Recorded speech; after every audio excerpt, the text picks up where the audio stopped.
문대원의 위클리 매거진.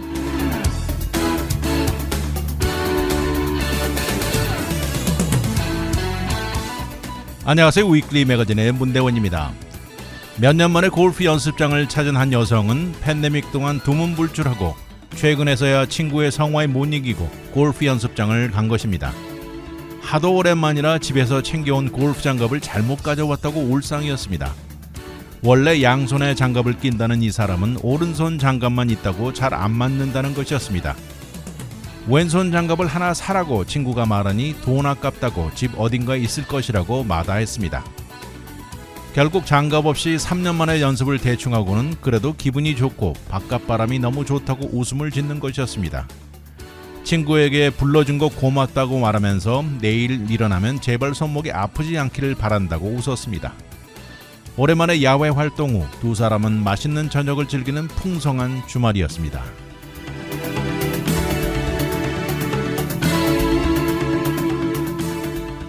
오늘의 토픽은 알뜰한 여행객, 전기자동차의 미래, 안전한 휴가철, 에어버스의 상징 A380, 그리고 히럭입니다.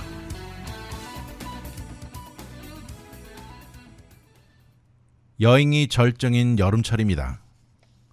더욱이 지난 2년 동안 여행다운 여행이 불가능했던 이유로 이번 여름은 더 뜨거운 것 같습니다. 그런데 여행을 다니면서 알뜰하게 돈을 쓰는 사람들의 공통점들이 나와 있습니다. 사실 여행이란 것, 이 단어만 들어도 이 분위기는 모든 사람들을 흥분되게 만들고 기분이 좋아지게 만들면서 자칫하면 돈을 마구 쓸 확률이 높은데요. 알뜰한 사람들의 모습은 어떤지 알아봅니다. 휴가를 즐기는 여행 중에는 좋은 기분에 생각 없이 돈을 쓰게 되는 경우가 대부분이라고 하면서요. 그런데 이럴 때 알뜰한 여행객들은 불필요한 곳에 절대 돈을 쓰지 않습니다. 기억에 남는 기념품을 사서 집에 가져가려는 유혹은 매일 생길 것인데, 그러나 모든 수브니어가 다 필요한 것은 아니라는 것이죠. 특히 외국에 여행을 했을 경우 이것은 우리나라 고국에서는 절대 살 수 없는 것, 또 사이즈가 아주 작아서 돌아가는 짐에 큰 부담이 없는 경우, 이런 것들에만 국한합니다. 메모리로 수브니어를 살 때는 있죠. 그렇지만 가장 기억에 남을 것 하나만 산다고 합니다. 여행 중에 구입한 것들은 모두 집으로 가져가야 하는 이유 때문에 이런 것들은 주로 잘 깨지거나 부피가 크거나 무거운 것들은 피해야 되겠죠. 이런 것들은 결국 파괴되거나 추가 비용을 더 물어야 할 그런 많은 불편을 가져올 수 있기 때문입니다. 특별히 음식이나 또 특별한 와인을 구입했을 때는 이것들이 세관에서 어떤 영향을 줄지 미리 알아보아야 되고요. 보통 초콜릿 같은 것은 문제가 없지만 이 육류라든지 다양한 야채, 과일 등은 금지되어 있죠. 알뜰한 여행객들이 공통으로 추천하는 것은 아주 특이하고 가지고 오기, 지참하기 오기 쉬운 것만 구입하라고 권합니다. 한 사람이 한번 경험을 얘기해 주는데요. 그때 당시 10살짜리 아들을 데리고 이태리를 갔습니다. 이태리 로마의 피아자 나바로를 그린 미술 작품이 너무 멋있다고 아이가 너무너무 좋아하는 것입니다. 그래서 구입을 했습니다. 이 페인팅을 안전한 튜브에 철저히 집어넣어주고 튼튼하게 포장을 해주었는데, 그 이후 그 가족은 몇 군데 추가로 여행 장소를 거치고 나중에 미국 집에 돌아오고 나니까 열어보니까 페인팅이 사라져버린 것입니다.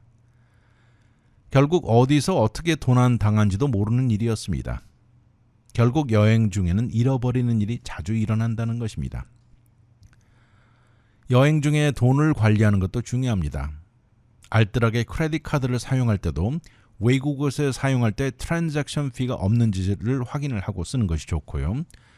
또 외국 카드 사용 시 실수가 여러 군데서 나오니까 꼭 모니터를 하고 허위 청구 이런 것들을 자세히 보는 것 중요합니다. 그리고 현금 지참은 줄이라고 하고요. 외국에서 이런 것을 잃어버릴 경우 아주 복잡해진다는 것이죠. 요새는 근데 외국에서도 웬만하면 데빗 카드를 사용하고 ATM에서 현금이 쉽게 나와서 현금 소지는 최소화하라고 권합니다. 그리고 알뜰한 여행객들은 즉흥적인 여행도 흥미롭지만 대부분의 경우 미리미리 계획을 세우고 전략을 빠르게는 1년 전부터 세웁니다. 팬데믹 기간 동안 많은 사람들이 집 바깥에 전혀 나가지 않았던 사람들이 많은데 그러다가 2021년 주식이 기록적으로 상승하면서 올여름 여름 계획을 세우기 시작한 것입니다. 어떤 사람의 경우는요, 여행을 아주 자주 다니고 이 여행 블로거가 있는데 풀타임으로 여행을 하는 사람이죠. 이 사람은 이제는 여행 계획을 2년 앞서서 하고 있다고 합니다. 이 블로거는 3년 전에 뉴욕시에 살았었는데 아주 비싼 생활비에 뉴욕시에 살면서 그때 당시 모든 불필요한 경비를 끊었다고 합니다. 그러면서 앞으로 2년 뒤에 계획을 세우기 시작했는데 그러면서 하루하루 생활에 버짓을 정하기도 오히려 더 쉬워졌다고 합니다. 이런 목표를 향해서 외식을 줄이고 점심도 사 먹는 대신 싸가지고 다니는 이런 나름 전략을 충분히 이행을 했죠. 그래가지고 2년 동안 $27,000를 저축해서 올여름 여행에 쓰고 있습니다. 여행의 목적지도 흔히 관광객들이 몰려드는 유명한 장소를 피합니다. 모든 사람 가는 데는 꼭 봐야 하는 장소를 절대 먼저 선택하지 않고요. 현재 본인이 가지고 있는 재정으로 가장 많은 경험을 할 수 있는 몇 군데부터 시작합니다.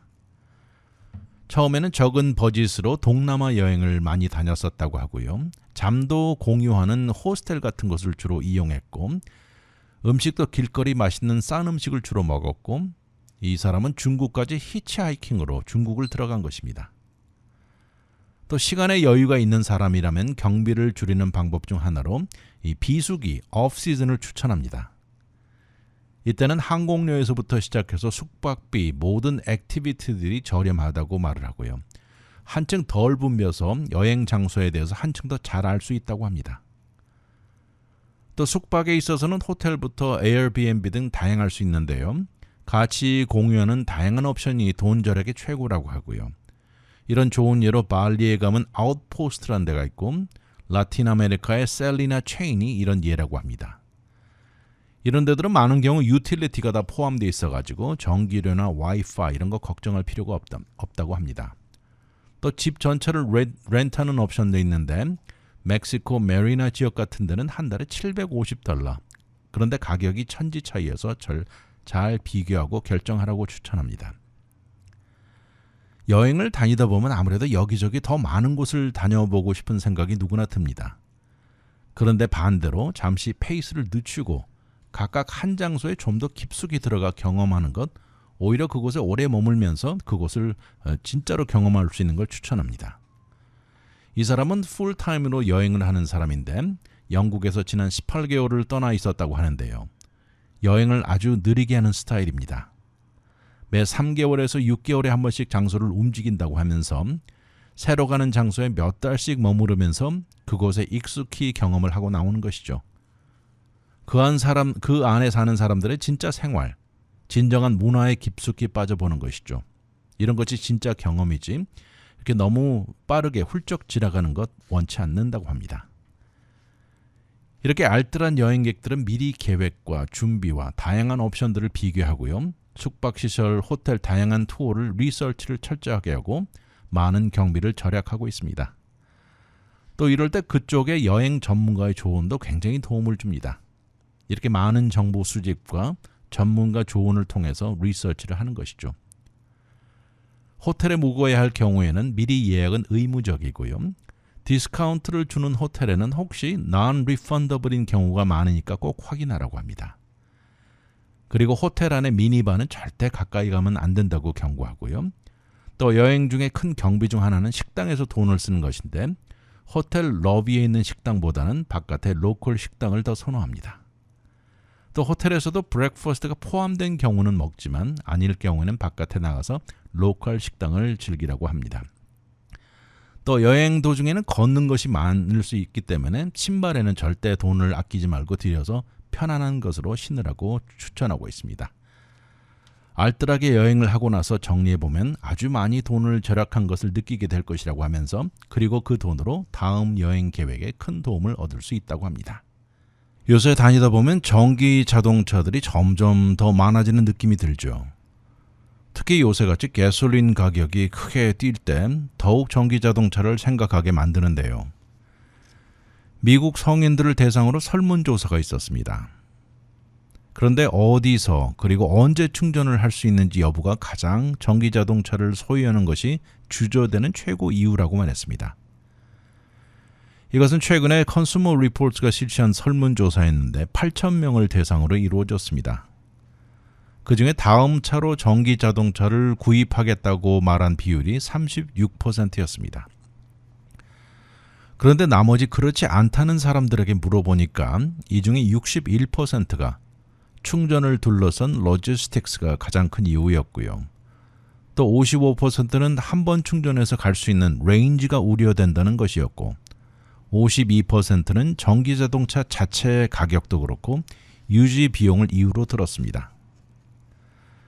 지금 연방정부가 내놓은 숫자를 보면 현재 미국 내 전기 충전 시설이 전국에 4만 9천 개 이상이라고 합니다. 그리고 바이든 대통령이 지난 6월에 전국적인 네트워크 건설을 부르짖고 50만 개의 목표를 정해놓고 있습니다.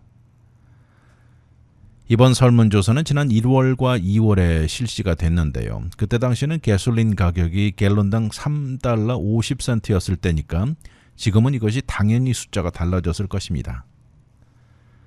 전기자동차를 앞으로 구입하겠다는 사람 중 대다수가 젊은 남성들이 주를 이루었고요.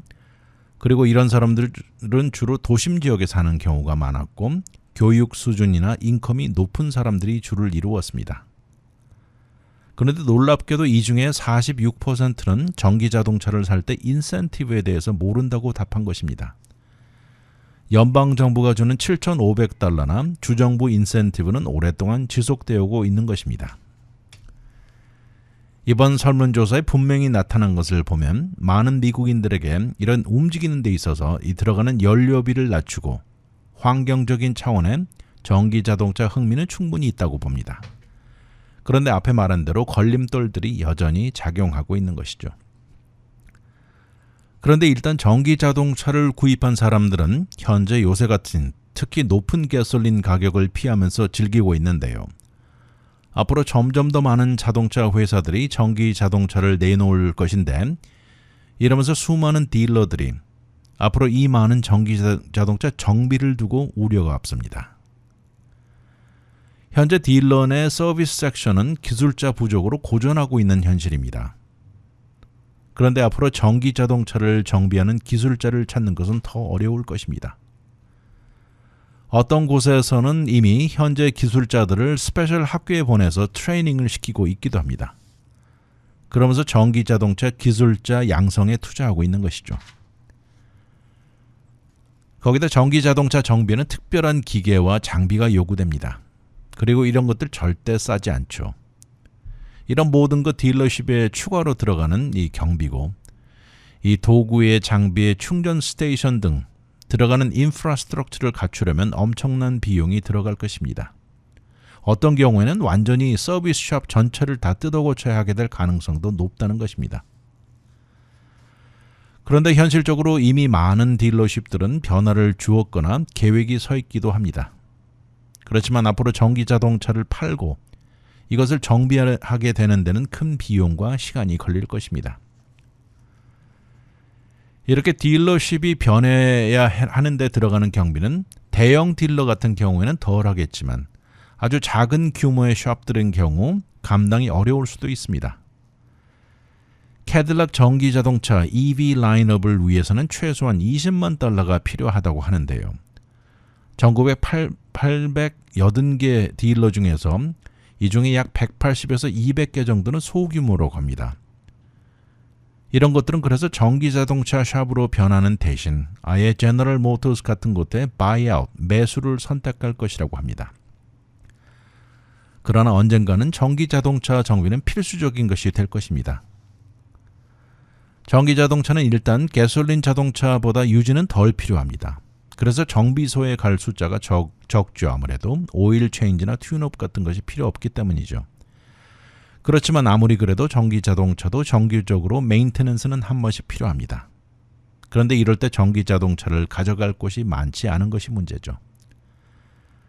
테슬라는 전기자동차를 가장 많이 파는 곳입니다. 테슬라는 전국에 150개 서비스 센터를 가지고 있고요. 그리고 소프트웨어 업데이트는 온라인으로 되고 또 리모트로 문제 진단을 하는 능력을 가지고 있으면서 서비스 센터로 가야 하는 숫자를 최소화하고 있습니다. 미소리주에 사는 한 남성은 테슬라를 소유하고 있는 사람인데 캔서시티와 세인트루이스 두 군데 서비스 센터가 있다고 말합니다. 그런데 많은 경우에 서비스 필요한 경우 테크니션을 보내서 해결해 준다는 것입니다. 그러면서 이 남성은 말합니다. 큰 문제가 전혀 아니라고 하면서 지난 2020년 12월 모델 X를 구입한 이래 서비스 센터에 2시간 걸려 간 적이 2번 있었고 한 번은 소프트웨어 업그레이드도 했었고 그리고 부서진 서스펜션 파트와 타이어 얼라인먼트 때문에 한번 다녀왔다고 합니다. 그러면서 이 남성이 말하는 것은 가솔린 자동차보다 유지가 한층 쉽다고 말합니다. 제너럴 모터스는 최근에 전기 자동차 서비스를 위해서 70명이 넘는 엔지니어를 추가시켰습니다. 그러면서 모든 제너럴 모터스 딜러십에 의무적으로 전기 자동차를 팔고 서비스 파트에는 최소한 2명의 테크니션을 갖추기를 요구합니다. 이들은 완벽하게 전기자동차 정비 훈련을 마친 기술자들인데요.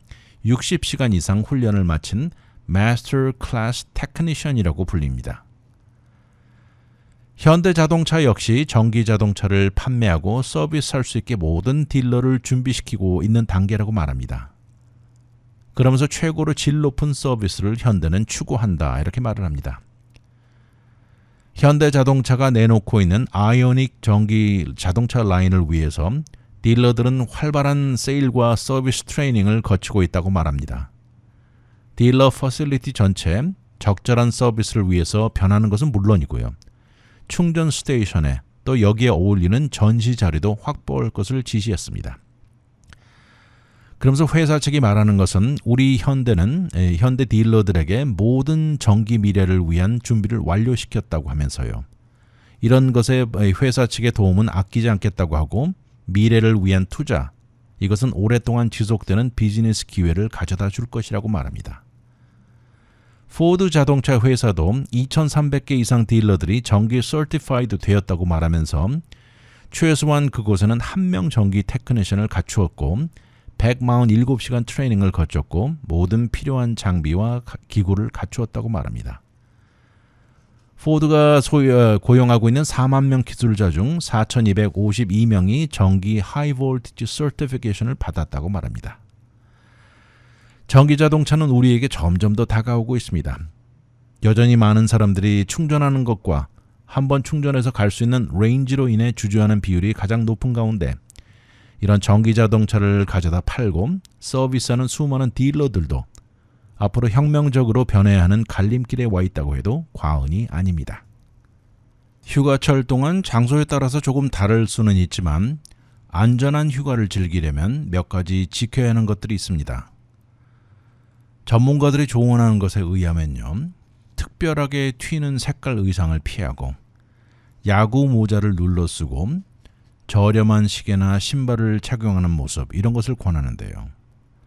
미국 정보국 CIA가 이럴 때 부르는 표현이 있습니다. The Gray Man이라고 이 회색같이 눈에 잘 띄는 것을 잘 띄지 않고 최소화하라는 것이죠. 지금 한여름 휴가 시즌의 최절정입니다. 가는 곳에 어디든 미국인이라는 티를 내지 말고 여행철에 추천하는 것들이 몇 개 나와 있습니다. 마치 스파이 에이전트까지 생각을 갖고 여행을 하면 안전도에 큰 도움을 준다고 권하는데요. 첫 번째로 본인의 여권 패스포트를 종이에 카피해서 한 장씩 갖고 다니라고 합니다. 만약 문제가 생겼을 때 이것으로 집에 돌아올 수 있는 유일한 방법이 될지도 모른다는 것이죠. 보통 외국의 호텔에 체크인할 때 패스포트를 보통 요구하죠. 그럴 때 혹시 종이 카피를 받느냐고도 물어보라고 합니다. 만약 그렇다고 하면 그것을 주면서 그 카피에 중요한 본인 전화번호나 연락처 등을 적어주면 더 좋다고 합니다. 그리고 본인의 패스포트 카피를 본인 이메일에 보내놓는 것도 좋은 아이디어인데 만약에 셀폰을 잃어버릴 경우 이것을 대비하는 것이죠. 또 목적지 장소에 도착하는 즉시 그곳 로컬 미국 영사관에 등록을 하는 것을 권합니다. 본인 국가 홈베이스와 연결을 만들어 놓는 셈이죠. 그래서 만약 문제가 생겼을 경우에 로컬 지역의 필수적인 이런 연결을 만들어주는 것이죠. 또 그곳에 필요한 단어나 구절 몇 개를 알아두는 것 좋습니다. Thank you나 please, goodbye, 화장실, 경찰 등등등 여러 가지 필요한 것들이 있죠. 또 목적지에 대해서 자세히 아는 것도 중요합니다. 단순한 관광 책자 정보 외에도 이곳에 정치적인 지리적 이슈가 있는지도 아는 것이 좋고요. 이런 것들을 알아보려면 미국의 스테이트 디파트먼트의 트래블 어드바이저리 안에 들어가서 많은 것을 찾을 수 있다고 합니다. 또 목적지에 도착하자마자 온라인으로 로컬 지역 교통수단을 알아봅니다. 공항에서 호텔까지 로컬 셔틀에 대해서도 알아보고 가격 정도가 어느 정도 되는지 알아야 하고 택시를 타야 할 경우에는 차에 들어가기 전에 바겐 흥정을 미리 꼭 하고 들어가라고 합니다. 그리고 택시를 탈 때도 정식으로 인정을 받은 정식 택시만 이용하라고 하고요. 또 지참하는 여행 가방 바로 옆에 보관하고 사실 생각보다 여행 기간 동안 짐 가방 잃어버리는 경우가 상당히 많다고 말합니다. 호텔에 도착해서 체크인이 끝난 다음에는 어떤 경우에 최악의 경우 탈출하는 방법을 알고 응급 상황에 대비해서 주위를 돌아보라고 합니다. 또 선택이 가능하다면요. 방을 고를 때 호텔에서 방을 중간층이 좋다고 합니다. 1층은 뚫고 들어올 가능성이 있어서 그렇고 너무 높은 층에 가면 구조대가 거기까지 닿지 못할 국가도 있다는 것입니다. 그리고 호텔의 앞면 쪽에 위치한 방보다는 뒷면 편이 더 좋다고 합니다. 이것은 CIA 측 조언이기라 더 그렇긴 한데요. 혹시 자동차 폭발 차원에서 볼 때 사람들이 모여드는 러비나 앞면이 더 위험하다는 것이죠. 문은 물론 늘 잠그고 있어야 됩니다. 그리고 어느 누구가 문을 두들긴다면 누군지 확인 전에 절대 문을 열지 말 것을 권합니다. 특히 이런 것들이 스페셜 딜리버리라든가 룸 서비스, 메인테넌스 모두 본인이 요청한 것이 아니라면 절대 프론트데스크에 전화 걸어서 확인을 하라고 합니다. 바깥에 나갈 때는 물론 방이나 렌트카나 모두 다 잠그고 다녀야 합니다. 또 외국에서 우버나 리프트를 부를 때 본인이 부른 것인지 확인하고 타야 됩니다. 뭔가 조금이라도 이상하면 절대 타지 말 것을 권합니다. 또 여행 중 다니면서 늘 주위에 일어나는 것에 관심을 가지고 있어야 합니다. 주위에서 일어나는 활동이나 행사에 무엇이든 이상한 것이 느껴지면 그곳을 빨리 빠져나오는 것이 중요합니다. 물론 영화에 나오는 제이슨 본이 될 필요까지는 없지만 늘 어느 정도 긴장하고 있는 것을 추천합니다. 알코올을 마셔야 하는 경우도 흔히 있을 수 있지만 물론 본인의 판단력이 흐트러질 정도까지는 금하는 것이 좋습니다. 특히 이곳이 본인이 잘 모르는 장소에 가 있을 경우에는 이것이 더 중요합니다. 심지어 마리화나 같은 것이 있을 때 비록 이 지역의 로컬 지역에서는 허용된다고 권할 때도 절대 이것을 거절할 것을 추천합니다. 미국에서는 몰라도 외국에 나가 있는 그때 당시에 혹시나 이런 것으로 무엇이든 잘못되는 것 큰 낭패를 겪을 수 있습니다. 앞에 말씀드린 대로 회색으로 눈에 잘 띄지 않게 다니는 것이 중요합니다. 이래야만 범죄의 타겟이 되는 데서 보호되는 것이죠. 그런데 동시에 자신감을 가지고 어깨를 활짝 펴고 걷고 움직이는 것 중요하다고 합니다. 역시 이런 데서는 자신감이 느껴지고 타겟의 위험도를 낮출 수도 있다고 합니다. 그런데 반대로 절대 혼란스럽게 우왕좌왕하는 모습이나 복잡한 거리에서 지도를 크게 펼쳐들고 들여다보는 것, 셀폰 앱을 보고 있는 모습 위험할 수 있습니다. 절대 눈에 띄는 행동이나 모습을 피해야 합니다. 휘황찬란한 의상이나 값비싼 시계, 특히 비싼 명품 가방 등 모두 표적이 될 수 있는 것이죠. 호텔에서 나가기 전에 움직임의 정확한 동선을 확고히 해가지고 나가야 합니다. 걸어서 여행을 하든 차를 이용하든 미리 준비를 철저히 하는 것 너무나 중요하죠. 또 그 지역에서 범죄율이 높은 지역을 피하게 계획을 세워야 합니다. 또 늦은 밤 걸어 다니는 것 절대 금물이죠. 또 사람들이 많이 모여 있는 곳에서는 문제가 생길 가능성이 높아서 절대 피하는 것이 좋습니다. 그런데 이런 예로 이스라엘의 텔아비브 같은 도시는 아주 유명한 도시인데 이 도시와 가까운 항구 올드 제파 같은 지역은 아주 에너지가 철철 넘치는 다양한 문화가 어울려져 사는 곳입니다. 이곳에는 무슬림, 크리스천, 유태인들이 다 합쳐 있는데 그러니 아무래도 테러 문제가 생길 여지가 많은 곳이기도 합니다. 그러나 조심하고 현명한 행동만 유지한다면 이곳은 정말 다양한 문화와 사람들과 좋은 경험, 또 다양한 맛있는 음식과 음료는 어느 곳과도 비교가 되지 않는 곳이라고 말합니다. 안전을 유지하면서 정말 뜻있는 휴가철 여행이 되시기를 바라는 마음입니다.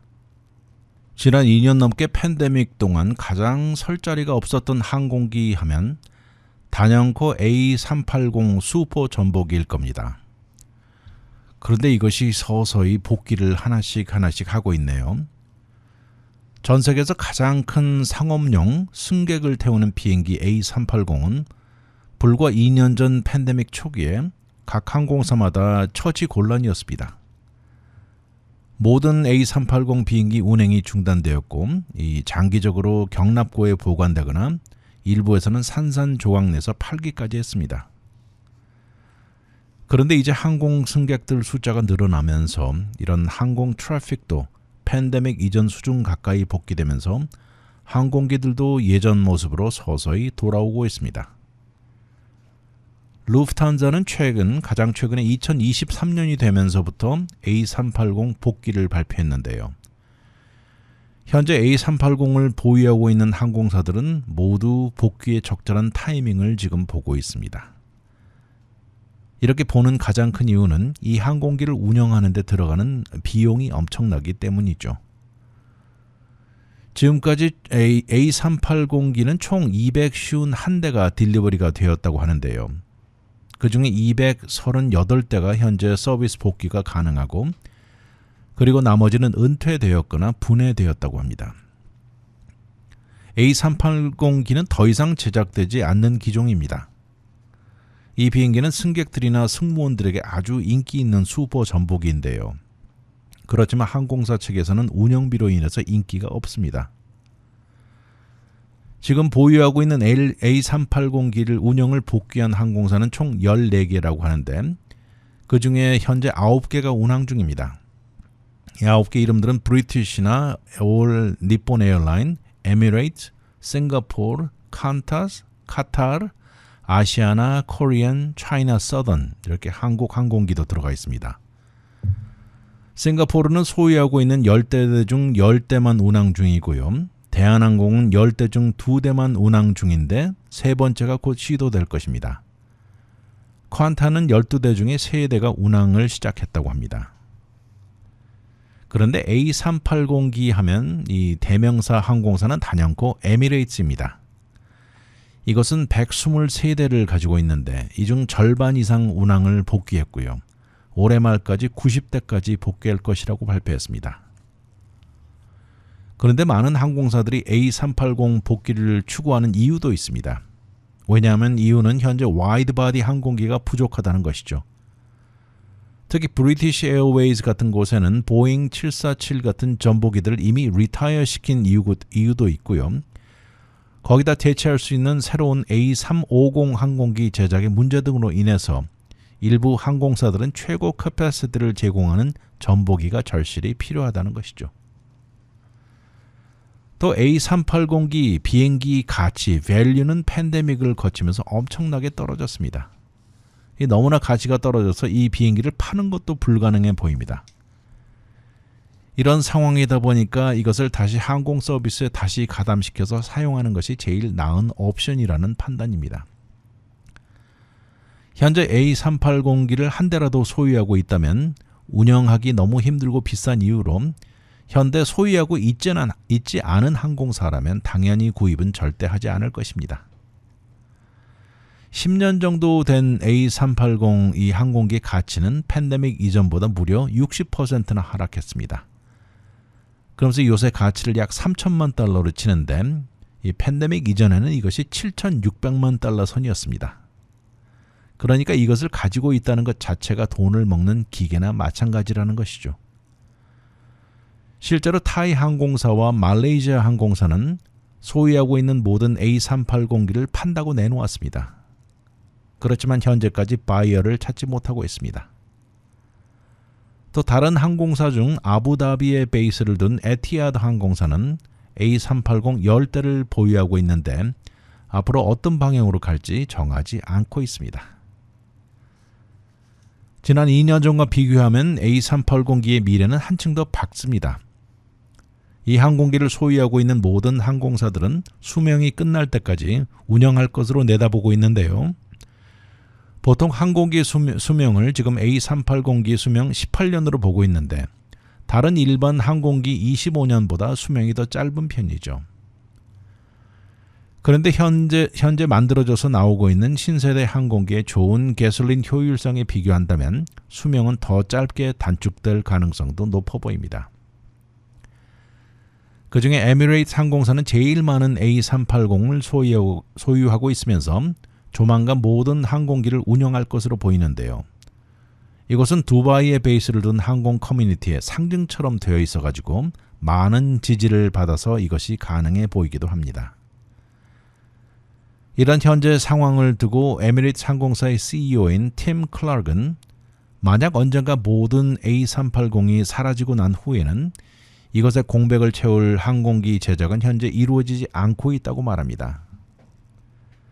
현재로서는 A380 항공기는 전 세계 글로벌 승객들에게 가장 인기 절정입니다. 앞으로 이것들이 다 사라질 때까지 인기는 여전할 것이라고 말을 하면서요. 상징적인 항공기 전체가 2층인 A380 항공기의 경험은 최고인 것은 자타가 공인한다고 말합니다. 더 이상 제작되지 않는 항공기라고 말씀드렸는데요. 한때 항공계 미래로 손꼽히던 A380기는 놀랍게도 많은 항공사들의 작은 비행기를 선호하는 것으로 바뀌면서 수요가 크게 줄어들었습니다. 그러면서 2021년 12월 마지막으로 만들어진 A380기가 딜리버리되고 슈퍼전보의 에라 시대는 끝났다고 말합니다. 이렇게 마지막으로 제작된 A380기는 에미레이트스에게 딜리버리 되었습니다. 인기 만점인 항공기는 항공사로부터 수요가 기대치만큼 되지 않자 지난 2019년 제작 중단을 발표했습니다. 말씀드린 대로 이것은 승객을 태우는 항공기 중 최고 사이즈입니다. 총 853명의 승객까지 태울 수 있는데요. 타보신 분들은 다 아시겠지만 실내의 분위기가 최고이고요. 소음도 아주 작고 모든 승객에게 최고 인기입니다. 그렇지만 항공사는 운영면에서 운영비가 너무 들어가서 처음부터 절대 히트 작품이 아니었습니다. 그러다가 불어닥친 글로벌 바이러스 팬데믹은 위태위태하던 상황을 모두 바꿔버린 것이죠. 그러면서 그때 당시도 루프탄자가 선두로 리타이어를 시키기 시작했고 에어 프랑스도 곧장 뒤를 이었습니다. 그리고 팬데믹의 상황이 최악으로 치솟으면서 모든 항공사들은 A380기 운항을 중단했습니다. 그러나 이제는 팬데믹 상황이 변하면서 속속 재운항의 움직임이 보이고 있습니다. 최근에 대한항공을 타고 한국을 다녀온 사람도 돌아올 때는 A380으로 왔다는 말도 들었습니다. 여러분, 힐락이라고 이것이 무엇인지 다들 아실 텐데요. 요새 이자율이 높아지는 현실에 본인의 집 에퀴티를 둘러싼 몇 가지 옵션들이 무엇이고 현 상황에 본인에게 가장 적절한 것이 맞는지 아닌지 리뷰해 보겠습니다. 여기서 말하는 힐락이라는 것은 HELOC죠. 바로 Home Equity Line of Credit을 줄여서 쓴 것인데요. 본인의 집에 쌓인 에퀴티를 이용해서 돈을 빌릴 수 있는 옵션입니다. 어떻게 보면 크레딧 카드와 비슷하게 작용한다고 나와 있는데요. 보통 10년 기간 동안 빌려서 사용하는 것입니다. 이 기간 동안 사용한 액수에 해당되는 이자만 갚고 있으면 됩니다. 다시 말해서 지금은 미니멈으로 이자만 갚으면서 제법 큰 액수의 돈을 빌려 쓸 수 있다는 옵션이죠. 힐락은 지금처럼 이자율이 올라갈 때는 좋은 옵션이 될 수 있다고 합니다. 왜냐하면 이것의 이자율은 크레딧 카드나 개인 론, 또 홈 에퀴티 론, 모기지 재이용자 하는 것보다 이자율이 낮아서 그렇다고 합니다. 그렇지만 동시에 위험할 수 있는 이유도 있는데 이것은 본인의 집을 담보로 잡는 콜레터럴이 잡히기 때문에 돈을 갚지 못하게 된다면 집을 잃을 위험도 있는 것이 단점입니다. 거기다 힐락은 변동 이자율로 인해서 다시 말해서 이자율이 올라갈 수도 내려갈 수도 있으면서 매달 내는 액수의 예측이 좀 힘들다는 것입니다. 현재 힐락의 트렌드는요. 현재 10년 힐락 이자율은 5.5% 정도이고 20년인 경우에는 7.3%입니다.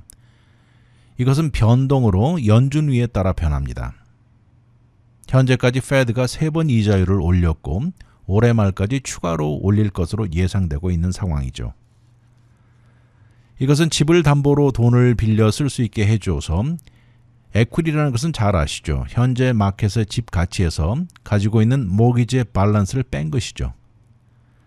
예를 들어서 현재 집의 마켓 밸류가 50만 달러라고 하고 모기지 밸런스가 30만 달러가 있다면 지금 가지고 있는 에퀴티는 20만 달러입니다. 그런데 여기서 보통 85%까지 빌릴 수 있게 해주니 바로 17만 달러를 빌릴 수 있는 것이죠. 이 보통 힐락은 문이 고정되어 있지 않고 밀었다 당겼다 할 수 있는 종류란 의미로 revolving door라고 표현합니다. 지속적으로 꺼내서 쓰고 갚기도 하면서 10년 동안 빌려주는 것이죠.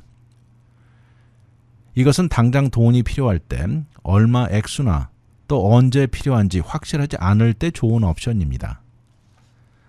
이것으로 집을 수리하거나 자녀 학비에 도움을 주거나 반복적으로 꺼내 빌릴 수 있습니다. 본인 계획 스케줄에 따라 빌려 사용할 수 있는 장점이 있고요. 만약 10만 달러가 어프로브가 되었던데 그 중에 2만 5천 달러만 빌려 쓴다면 2만 5천 달러에 해당되는 이자만 내면 되는 것이죠. 여기 나온 힐락의 장점과 단점을 나열해 놓았는데요. 장점은 앞에 말한 대로 보통 이자율이 다른 홈 에퀴티 론, 개인 론, 크레딧 카드보다 낮다는 점이고요. 다시 갚는데 10년이라는 기간이 상당히 길다는 점, 또 돈을 빌려 쓰는데 몇 번 나누어서도 가능하다는 것, 승인이 나온 총 액수를 다 쓸 필요는 없다는 것, 이런 것들이 장점입니다. 그래도 단점은 집이 담보라는 점입니다. 만약 페이먼트가 불가능해진다면 은행은 집을 포클로저로 넘기는 최악의 시나리오까지 갈 수도 있는 것이죠. 그리고 또 변동 이자율도 좋은 것은 아닙니다. 이렇게 힐락과 홈 에퀴티 론의 차이가 있습니다. 이 두 가지는 모두 집 에퀴티로 돈을 빌려주는 공통점이 있지만 그렇지만 홈 에퀴티 론은 한 번에 총 액수를 다 내주고요.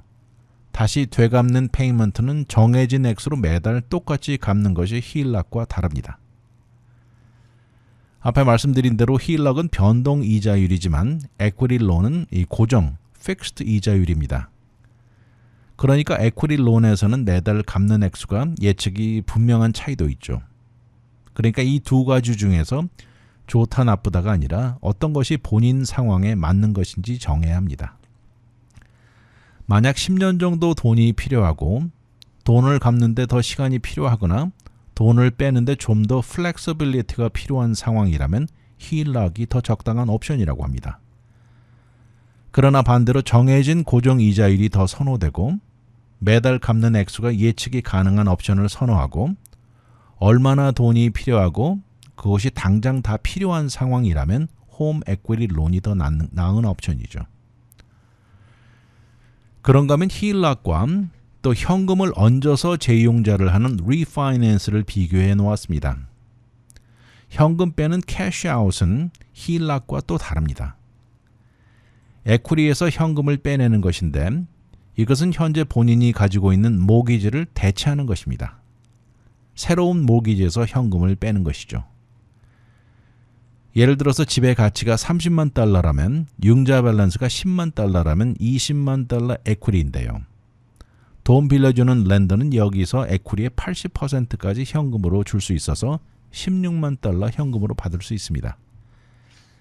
여기에 비교하면 힐락은 에퀴티의 돈을 빌리는 것은 같지만 현재 가지고 있는 모기지를 그대로 유지할 수 있습니다. 그리고 추가 융자를 얻는 셈이죠. 그러니까 이럴 때는 페이먼트가 원래 모기지에 추가로 하나 더 생기는 것이고 반대로 캐시아웃 재융자는 매달 내던 액수가 높아지게 되는 것입니다.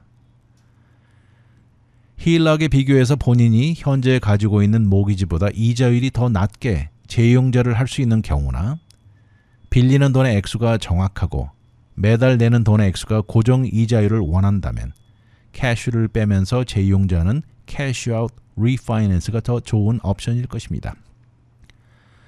아무튼 모든 것을 융자 전문가들과 본인의 현 상황을 정확하게 분석하셔서 제일 좋은 옵션이 무엇인지 그리고 선택을 하시기 바랍니다.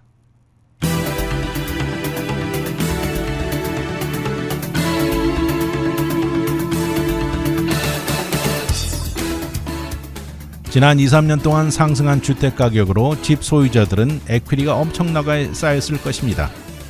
이것을 담보로 필요한 돈을 빌려 쓸 수 있는 다양한 옵션들이 있습니다.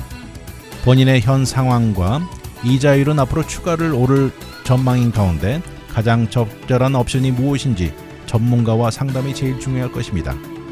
힐락 옵션이 어떤 사람에게 적절하다고 다른 상황에 있는 옆 사람에게는 적절하지 않을 수도 있을 것입니다. 본인이 현재 원하는 것이 무엇이고 액수가 얼마에 언제까지 갚겠다는 분명한 상황에서는 고정이자의 예측이 가능한 홈에퀴티 론이 더 맞을 수도 있지만 얼마가 언제 필요할지 현재로서는 불분명한 사람이라면 리볼빙하는 힐락을 얻어넣는 것이 한층 더 현명할 것입니다. 위클리 매거진은 인터넷을 통해 다시 들을 수 있습니다. radiokorea.com에 들어와 다시 듣기를 누르시고 편안한 시간에 들으십시오. 또한 위클리 매거진을 유튜브에 들어와 RKTV 1530을 통해서도 들을 수 있습니다. 이 프로그램은 KBS, MBC, SBS, NGC, 라디오 코리아 등 14개 한국방송 채널이 운영되는 디렉 위성 TV 제공입니다. 지금까지 위클리 매거진 진행의 문대원이었습니다. 감사합니다.